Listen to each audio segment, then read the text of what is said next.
Welcome to Brave New Bookshelf, a podcast that explores the fascinating intersection of AI and authorship. Join hosts Steph Pajonas and Danica Favorite as they dive into thought-provoking discussions, debunk myths, and highlight the transformative role of AI in the publishing industry. Hello, everyone. Welcome back to Brave New Bookshelf. I'm one of your co-hosts, Steph Pajonas, CTO of the Future Fiction Academy and Future Fiction Press, where we're teaching authors how to use AI in any part of their process, and we're publishing AI-forward books on the press.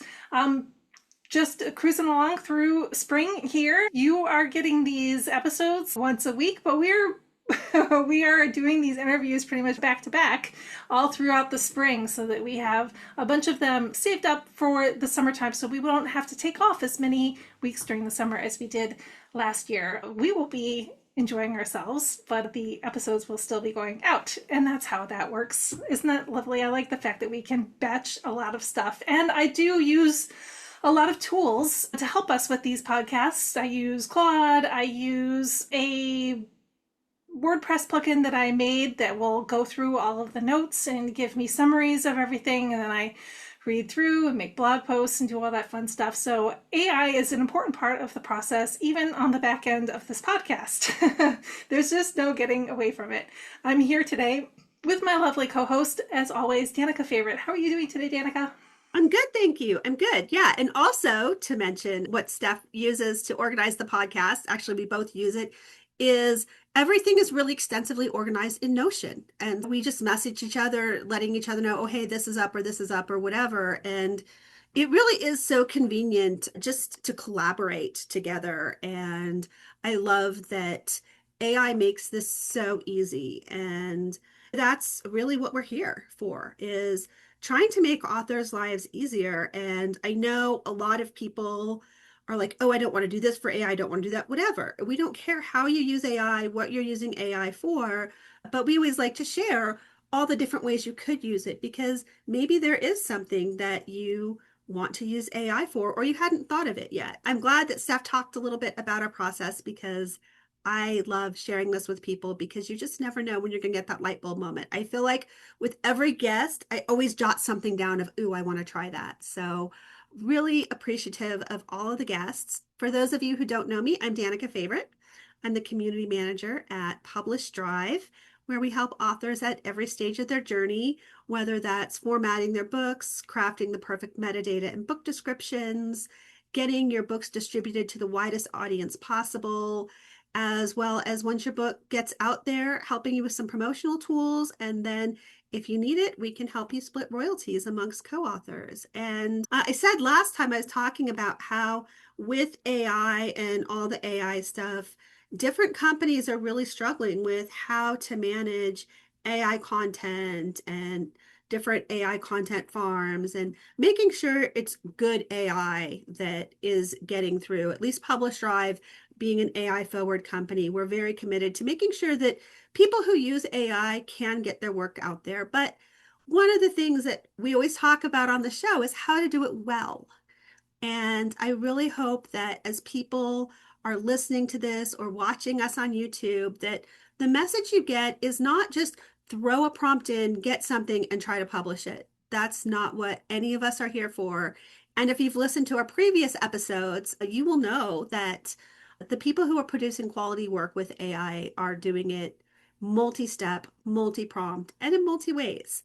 And so we're always excited to share with people different ways of using AI, different people who are bringing voices out to the AI world. And so today I'm really excited because I was introduced to Yoav, who runs the Writing with AI subreddit. And we had a nice email introduction, and then we started chatting, and he and I did a video call and got to know each other. And I was like, yeah, let's have him come on to the podcast, because he is running this huge subreddit on Writing with AI and all the different ways people use AI. And they're not just fiction authors. We were just talking in the intro how some of it's business people and other things. And you have introduced us to another person who's going to be a guest coming on the show here in a couple of weeks. So that's exciting. I can't wait, because there really are so many different uses for AI, and how we're all bringing our voice and guiding where AI is going in the future. With that, I would like to introduce you to Yoav Yariv, and he is the person who runs the Writing with AI subreddit. Hello, Yoav. Welcome. I really appreciate you saying my name in such a correct way. It's really amazing. Appreciate you guys for having me. Maybe you want to hear a little bit about the subreddit and what it's about. So just to wrap our heads around, the subreddit now has just over 100,000 subscribers and roughly 2 million views a month, and it's in the top 50 artificial intelligence subreddits on entire Reddit. So it's like I'm shocked by these statistics. Just so you'll know, like the history, last August, we had roughly 20,000 people. And that was crazy. And as you've mentioned, we have authors we have poets, authors, screenwriting people, marketing people, researchers. There are a bazillion, gazillion people who actually create tools, not even writers. So we have a weekly share your product post that has usually every week probably 100 products. So in a sense, if you're looking to understand like the trends or what's happening in writing in general with AI, that's a really good place to get an understanding of what people are talking about, what they're looking for, what is the new shy girl story that is being discussed, and what new products are being launched. And we're doing a thing called Ask Me Anything. So we try to bring interesting people from the Writing with AI community. We had Coral Hart. I guess a lot of people know her by now. And we had Elizabeth and West from Future Fiction Academy. And both of them had like 40,000 views, something like that, which I think is crazy. And we're always looking for interesting people to come and talk with the community. So if somebody, by the way, watches this, especially authors, like we're looking for authors, if there's an author out there that wants to talk with the community, it's not that easy, but if he wants to, or she, we'd be happy to host them. I love the fact that you guys have lots of different threads on your subreddit, lots of people talking about lots of different parts of AI, which I find really fascinating. Because as most people know, I run the Facebook group AI Writing for Authors, and we talk about that here a lot. And we try to keep the discussions mainly to author-related stuff, like actually writing prose or brainstorming or marketing those books and whatnot. So we're a little bit more niche down than you guys are. So tell me a little bit about how you came into the AI world and what inspired you to start this subreddit for everybody. So I'm like my history is in tech. I come from the tech world. As I've opened startups, I worked at startup usually as the product guy. And I've did a lot of work there. And I always wanted to have a developer that I can tell him to do whatever I want, whenever I want to, and pay him as less as possible. That's a dream for every product manager. So when the ChatGPT moment came, 2022, I was like, oh my God, that's amazing. And then I tried it and I realized that it's not that great at the time. But I've been in tech for a decade, but I also had a parallel life in art. I did music as a producer, as a musician. I was a DJ in Tel Aviv. I actually had line parties every month in Tel Aviv that I produced and DJ there. And I also wrote. So I had a lot of artistic endeavors. So when I started talking with ChatGPT about software development, basically, we started having conversations, and suddenly it clicked that, okay, this is incredible for writing. And not only that it's incredible for writing, it doesn't generate the best prose, but I have someone that I can talk to about my ideas, and he has to listen and he has to be interested. That's a dream. I don't know, for me, maybe I'm weird, but that was a dream come true. So I realized, okay, this is really interesting for writing, but as somebody that comes from tech, I realized that there are better ways to use it than others, and I have to find them. And doing it alone, it's really hard. If there's something in the world, there's a subreddit for it. So I looked for it. And actually, when I came, the subreddit already existed and it had 5,000 people, but it was completely deserted. There was, some people open a subreddit and they don't understand how difficult it is to maintain a subreddit, especially on such a hot topic. So every post I've made there, because I just wanted to know how to prompt it. Basically, that was the original reason for me to join the community, is just, hey, how do we prompt this? How do we prompt that? Check this prompt, check what I did here. Every post had 90% of the comments there is, I hate you, you should die, don't use AI. So I talked with the guy who ran it, actually a really nice and cool dude from the Netherlands, and I told him, listen, could be really interesting, but you have to mode it like crazy, and you're not, so just let me do it. And he was kind enough to just give me it. And from that point on, I knew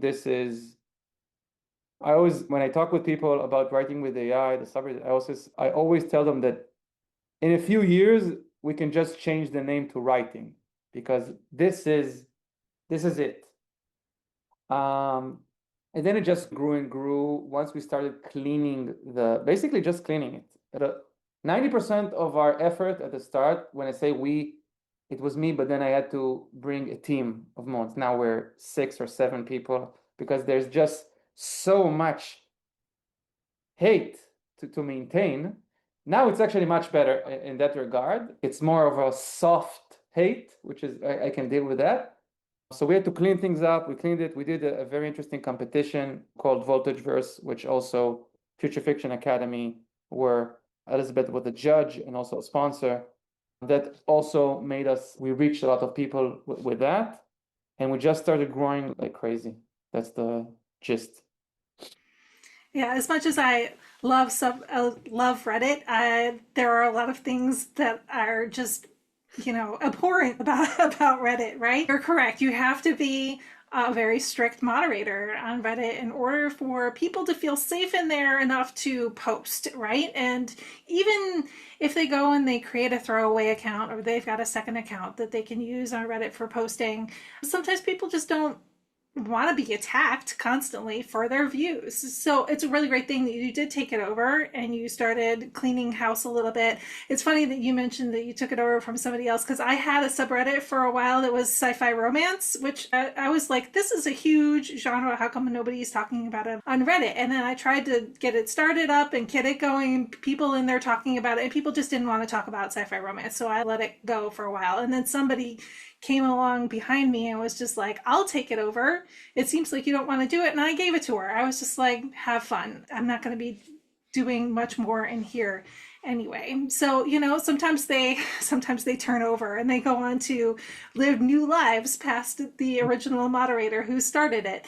It is a lot of hard work, though. I noticed, because I came in recently to attend Elizabeth Ann West's AMA, her Ask Me Anything. So I came in and answered a few questions and whatnot. I did notice at one point you were like, look, you guys wanted somebody to come in who actually, does this for a living, yet you don't want her to be making money off of her courses. What do you really want, right? It is tough to figure out what Redditors really want when they're coming into a subreddit. And I think you're doing a really great job, because you are asking those questions. You're saying, what do you really want from me? Which is hard. It's hard to answer that question sometimes. An honest question. There's a quote in The Next Generation Star Trek that Q says to Picard about, I think it's when they meet the Borg. It says, if you can take a little bloody nose, maybe you ought to go back home and crawl under your bed. It's not safe out there. It's wonders with treasures to satiate desire, both subtle and gross, but it's not for the timid. That's how I feel about Reddit, to be honest. It's very not timid. And what you have to keep in mind always on Reddit is that there is a very, very loud minority. Every community has it. So the fact that a lot of people complain, a lot of people in 100,000 community is, it's not that, it's in percentages, it's complete zero. And the fact of the matter is, from my perspective, is that the Ask Me Anything had, I don't know, 40,000, 50,000 views. That means that it's interesting. Ideally, I would want everyone to have the best time and great time that they can, and they will find it the most, like, I'm doing it like volunteer work. I'm not getting, nobody pays me to do it, I wish somebody would pay me, but no, it's not in the Reddit, like, I've been in the Reddit for a long time, but it's not in the DNA of Reddit to get paid for it. So we really try to do things that the community would love. And Elizabeth, they said whatever, but Coral, they had also complaints, which is she's a much more of an author focus than Elizabeth. So I don't know, but as long as people watch it and interact, I assume that it's helpful. And I really try to engage with the community and try to understand who would they want to see. And that's why I'm trying to bring full authors that they don't do anything else, just writing. Hopefully that will cool the mob, satisfy the mob. But I'm trying to be like, I don't try to take it personally, although it's a bit annoying because a bit because you're behind the scenes. It's pretty difficult to organize it. We have everyone's schedules, and it's a bit scary. Like it's not easy to put yourself out there and answer. Elizabeth took the risk. She's there. She says who she is. She has a picture of her, and everybody under their pseudonym. It's scary.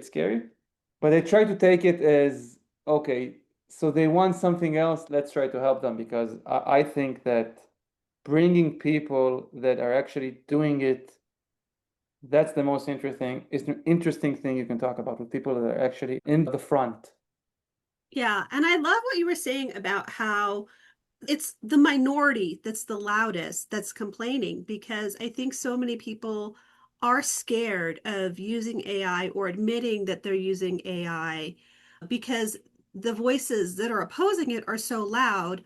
But it's such a good reminder, even to hear from you with the numbers of people that you have in your community, that it's a minority. It's just they're the loudest people. It's not only that it's the minority. I'll tell you a story. I have a friend that works in Hollywood, and he told me he was in a conversation with really big shot executives. I don't know what it means, but that's the framing. And he's trying to promote AI. And he said that he was sitting in a room with, I don't know, 6, 7 executive, and everyone is, AI is going to destroy this industry. It's an abomination. It's a copyright nightmare, blah, blah, blah, blah. And then he said, everybody left the room. Then he got a message from each one of them. I use AI all the time. That's what you said was amazing. It was great.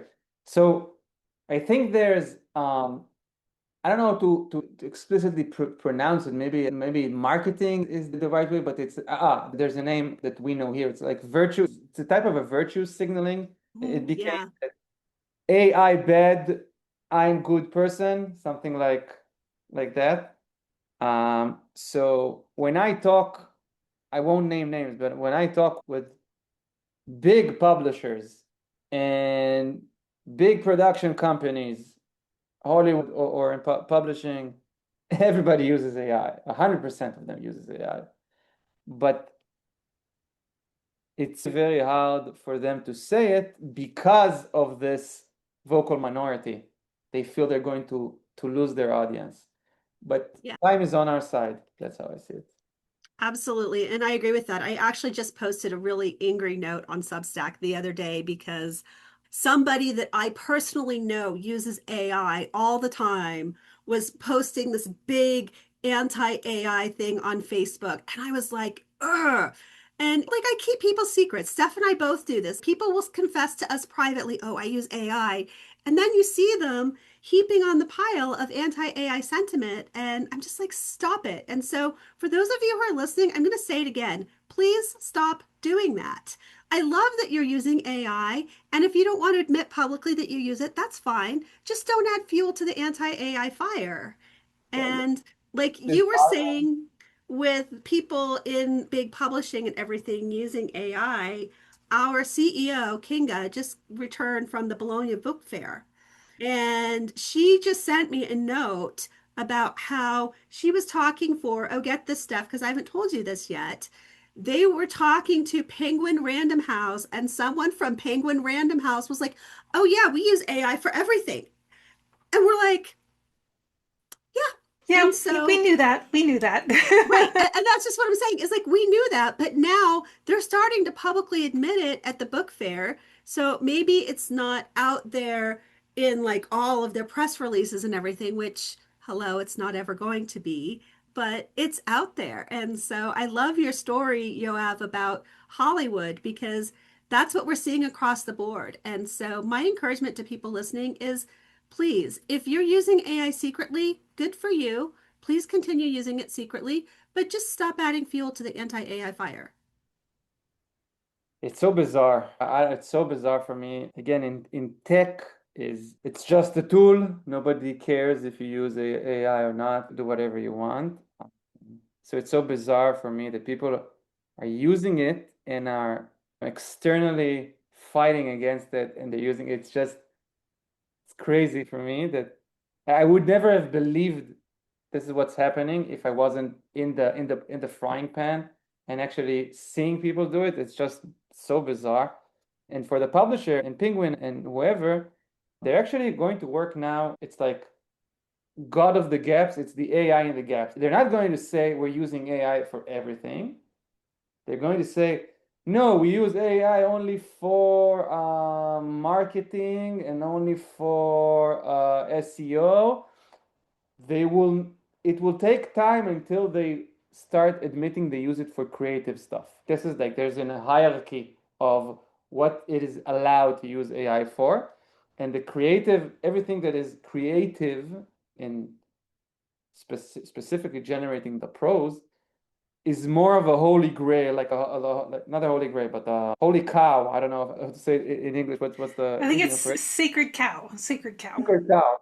Correct, sacred cow. So it's a sacred cow. So they won't admit it immediately, but you'll start seeing, oh no, they use it just for marketing. That's fine. Oh no, they use it just for tagging. No, that's fine.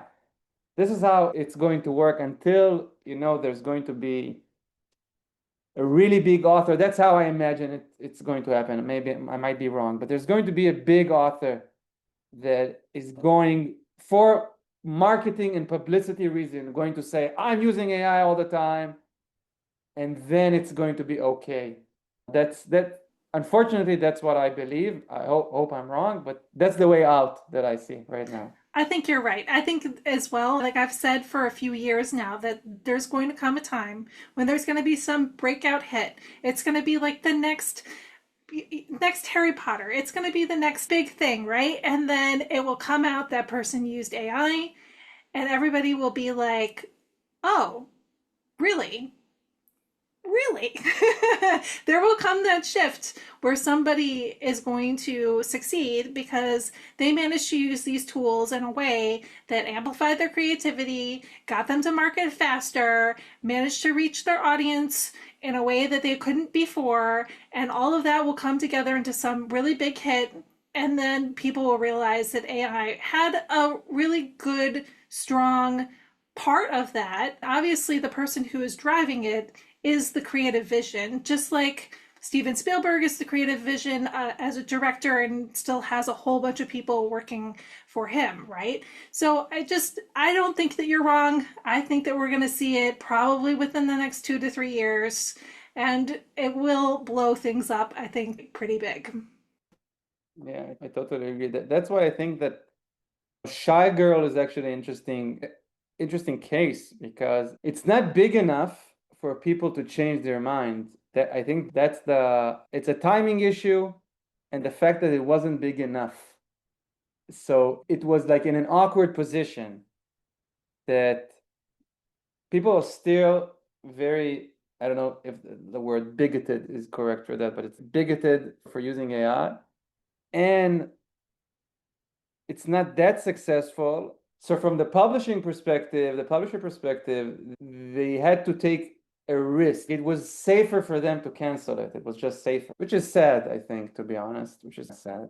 Yeah, it's sad, but I think that tide is turning. So one of the things that Kinga learned at the book fair, there are publishers who are putting out AI books and not saying that they're AI books, and they're outselling the ones written by authors. And I was just like, when she said that, I was like, oh my gosh, Kinga, that's amazing. And we saw this coming. And so I think that as soon as one of those books turns into a breakout hit, we're already seeing them outselling what happens when it turns into a breakout hit. So I think you both have hit the nail on the head with that, because that's what's going to happen. And I feel bad that with the whole Shy Girl controversy that isn't even proven to be AI because she denies it. Like, yeah, people are afraid right now, but as soon as they start seeing the sales numbers on some of these other books, they're just going to be like, oh, oops. And it's not going to be a big deal anymore.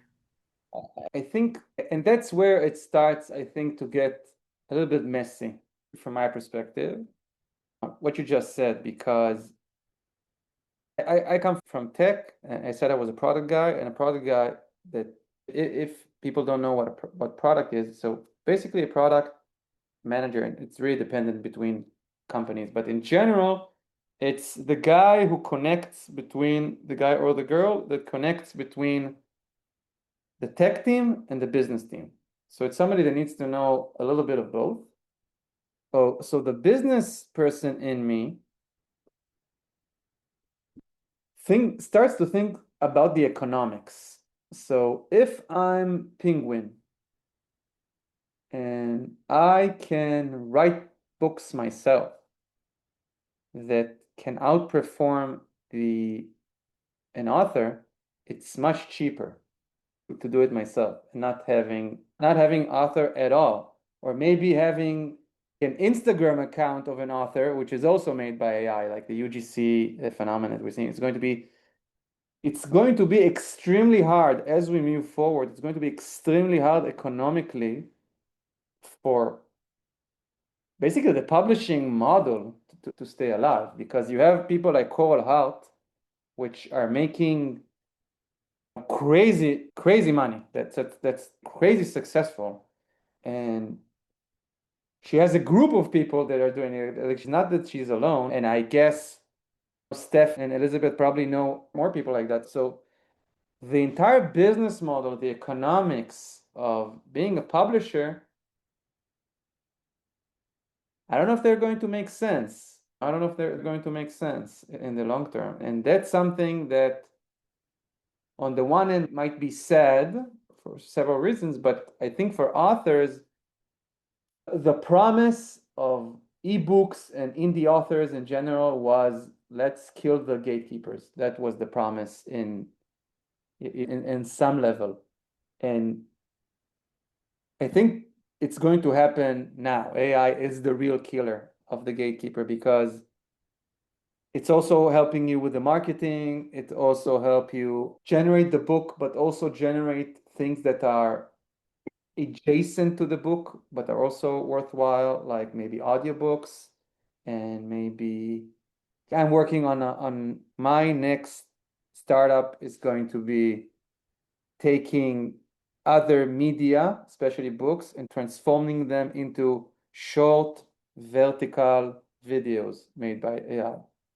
So, and that's something that would have cost an author millions, and I can give an author a show in $10,000 and probably much cheaper, maybe even free, if he has a lot of audience. So you get a show for free. This is crazy. You can basically be like Coral Hout can basically be a production company. She has 200 books, 200 audiobooks, 50 shows. This is a medium-sized production company. I think it's crazy. I think it's crazy. I think it's a revolution in where we're going. As soon as AI tools were able to do a lot of these extra things that people who are content creators are looking for, whether it's vertical dramas, like you said, or maybe graphic novels, translations, movies, all of this kind of stuff, you become, instead of just an author, you become a production house, you become a publisher, right? And so I think that is a mindset shift for a lot of authors. They thought of themselves as just writing a book, telling one story, but now they need to think bigger. They need to think wider along the different horizontal ways and vertical ways in which we can publish and market our stories. It doesn't have to be just a book. It doesn't even have to be just a hardcover, really pretty book that you do on Kickstarter or something like this. It can be multimedia, multimodal, all this stuff. Now that we have these tools for it, I keep encouraging authors to try to start thinking more like a business. Try to start thinking more like a business. Think in terms of profit and loss. Think in terms of what you're putting into, what you're going to get out of, not just a story of your heart anymore. It is now a product, a commodity that needs to be sold and distributed, and in many different ways. And like I said, this is tough for some authors. There are plenty of authors out there who don't have two dimes to rub together. They don't have a lot of capital to run their business or get it up and running. And AI tools can help bridge that gap, especially when you get started. And then if you do become some huge powerhouse with lots of stories and lots of stuff, you can actually hire people to come in and run those AI tools and to help you run your business. But you have to start someplace small. And I keep telling people that it's time to start thinking forward into the future when you could be making all of these other things that go along with your IP and your property. So there are two things that I think really important in what you said. One is, I'll start with the last actually. I think that it's coming so soon, it's practically there. Like I work with a company called Midsummer that does dramatized audiobooks, completely AI. You can get a book, I don't know, maybe between $40 and $200, something like that, the range, depending on the length of your book. But you get it fully dramatized with characters, with audio, with sound effects.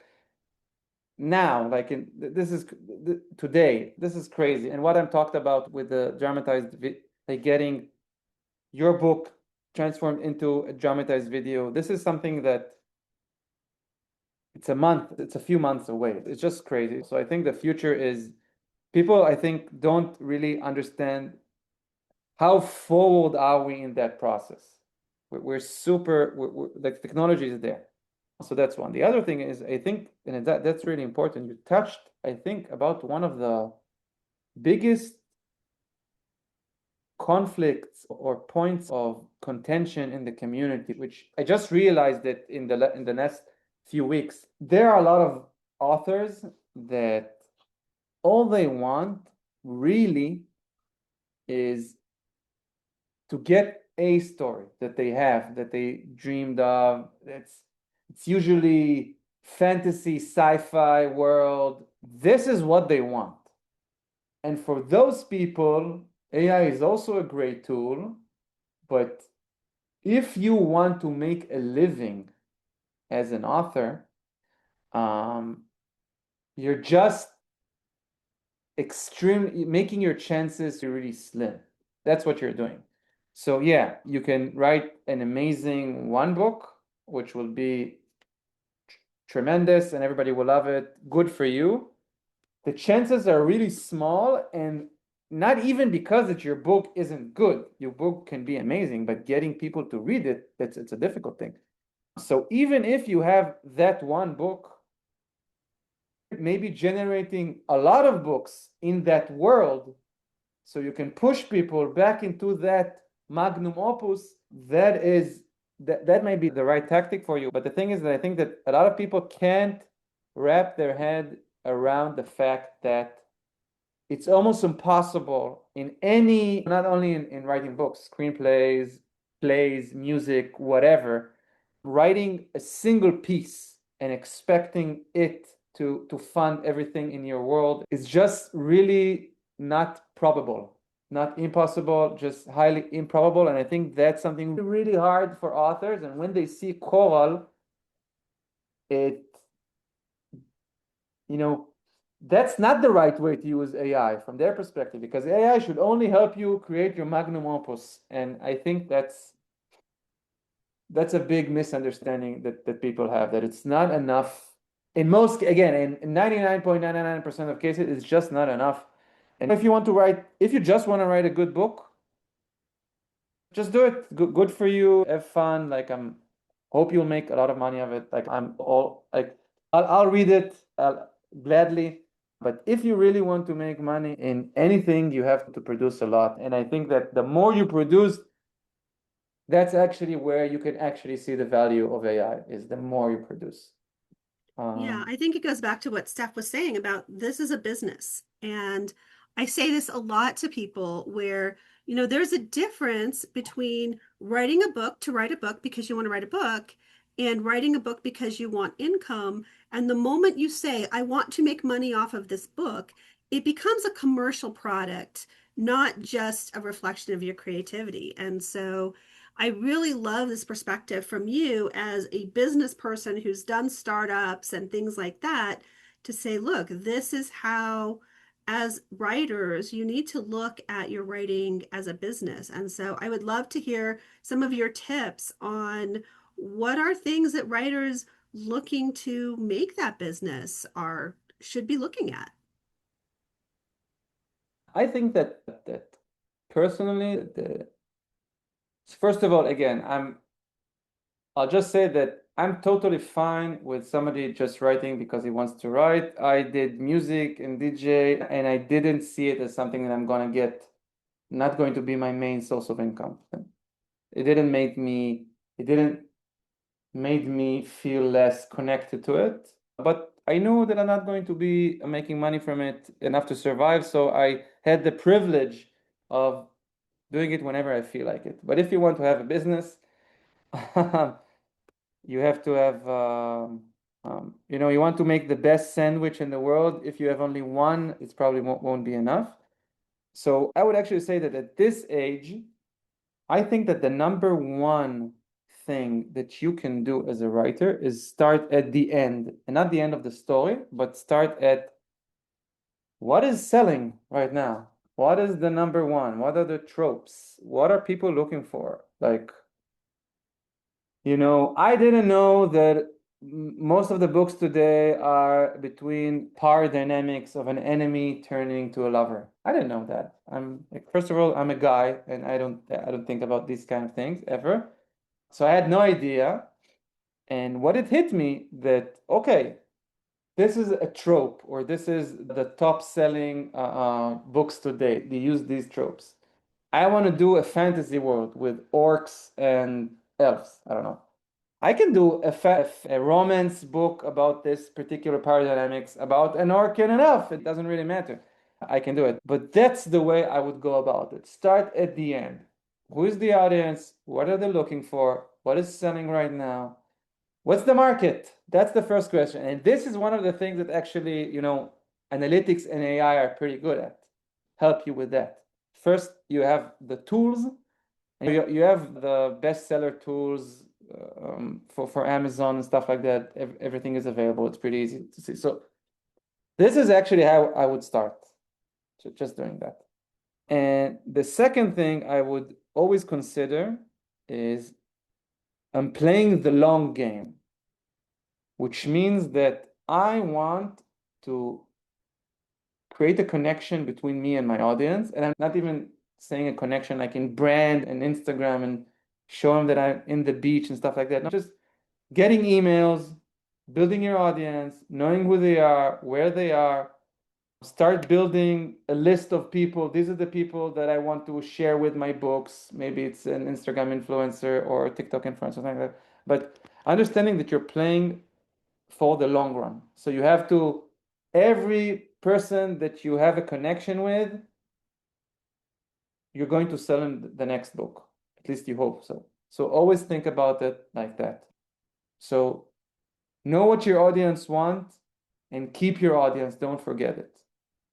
And then again, if that's a personal take, but the third one is try to have a twist of your own, something that is special for you, which I think is when it's a risk when you're very market audience oriented to start being very flat. So try to keep that one twist. I have to have this one twist. It's for me, special for me. I really love it. Try to keep that. But that's how I would approach it. That's how I would approach it. Those are the top 3 things for me. Yeah, I think that's great because it really is the conventional wisdom of a lot of successful authors, and coming at it from a business person, it's really the same thing. So I love that you were able to share that with us. And so as we start to wind down, do you have any favorite AI tools or things that you love to use with AI? So I'll tell you something. The best AI tool for writing, by far, it's not even close. People always think about models. Claude the best, ChatGPT the best. Like obviously ChatGPT is not the best, but I use Cursor AI. It's very similar to anti-gravity. I think a lot of people know more about that because Google released it basically for free. But what Cursor is, now you have Claude Code, so I think people are starting to understand what it does. But basically, it's a fancy text and file editor. That's what it really is technologically. It's just a fancy text editor and folder editor that you have an agent that you can tell them change files, create files, read files. That's basically it. And from that simplicity also comes its strength, because everything you do, you can update all the documents that you have all the time. So I'm starting writing something, and I've made this is the first draft, and then I've done a lot of work and I've reached something that I really like. I want to reach that point much earlier. And having a fancy text editor that knows what happened, log it for me, and then be able to retrieve it, that's the magic. Because, and again, it also comes to scale and thinking long term. The more I use it, the easier it is for me, the better it is for me. So that's the tool for me. Always constantly updating files, updating my style sheets, updating my style guides, updating my characters, updating my story Bible, and being able to access multiple models. And Claude is great, but using Claude directly, it's unbearable. The tokens run so quickly, it's just crazy. And first of all, in Cursor, it's much cheaper per token, much cheaper. And also they have a lot of models there for free, basically. So you can switch, and there's particular tasks I would prefer Gemini to do, for example. So having Cursor really changed the way I approach writing, and I recommend everybody to use it, really. That's a great tip, because I used Cursor first and then I switched to anti-gravity. So it's one of those things where it just felt more natural to me for some reason. It really isn't all that different. I look at the two of them side by side and I'm like, I don't know why I didn't jive with Cursor, but I do with anti-gravity. But either way, I use it for both coding and for writing. I think that it's a great tool because it can manipulate files directly on your hard drive. You don't have to worry about the cloud being down or anything like that. It's all happening straight on your computer, which is really helpful and nice. So I liked this tool recommendation because I think that a lot of people sometimes overlook a lot of these extra, this software. They think they need to go straight to ChatGPT or straight to Claude AI chat or go straight to Gemini chat, when you can literally have all of those in one place in Cursor or a very similar platform. So thank you for that. It's a great suggestion. And I like it because we haven't talked about Cursor. So this is also another really great suggestion. But don't tell anyone that software engineers, at the end of the day, just manipulate text files. or most of the work is changing text files. Don't tell them. That's funny you said that, because I remember telling people at the Future Fiction Academy, I was like, understand that when you're programming in a language, right? This is a language. A lot of these languages are actually based on the English language. You don't find, there are no programming languages that are in Japanese, you know what I mean? So we're manipulating a language when you're programming, and that is the same as manipulating the English language for stories or doing those kinds of things. Yeah, there's a parallel there for sure that we never really touched on before. All right, so we're winding down here. I want to make sure that we send people to the right place when they want to come and check out the subreddit. And anything else that you want to give a URL to, either your own work or your own business, let's be sure to tell everybody where to find you. So you want me to send it to you or say, because I think Let's say it out loud so the people who are listening to the podcast can write it down and come on over. So on Reddit, just go to Reddit and search on the search bar Writing with AI all together, no spaces, or just search r/Writing with AI. R is the subreddit. And for me, to be honest, and ashamed to say, LinkedIn is currently the best place to find me, unfortunately. So just LinkedIn, Yoav Yariv, and I'll be there doing my stuff there. Fantastic. I'm going to make sure that we put all of that into the notes. So everybody who's listening, come on by bravenewbookshelf.com. Check out the show notes for this particular episode. We'll include any links in case you did not have a pencil and paper handy, or your phone was in your pocket and you couldn't write this stuff down quick enough. We will have them there in the notes. We will also send you the notes if you sign up for our mailing list. So click on subscribe at the top of the page and sign up for the mailing list. We'll send you the notes the next day after the podcast goes live. Danica, what else do we need to tell everybody? Just as always, I'm going to remind you to like and subscribe to Brave New Bookshelf on Facebook and YouTube, as well as your favorite podcast provider. But just remember, you can always watch us on YouTube, and we love getting those YouTube views. And finally, make sure you like and subscribe to Future Fiction Academy, Future Fiction Press, and Publish Drive on all of the various social media channels. Excellent. All right, everybody, thank you for listening, and we will see you in the next episode. Okay, bye. Right, bye. Bye. Thanks for joining us on the Brave New Bookshelf.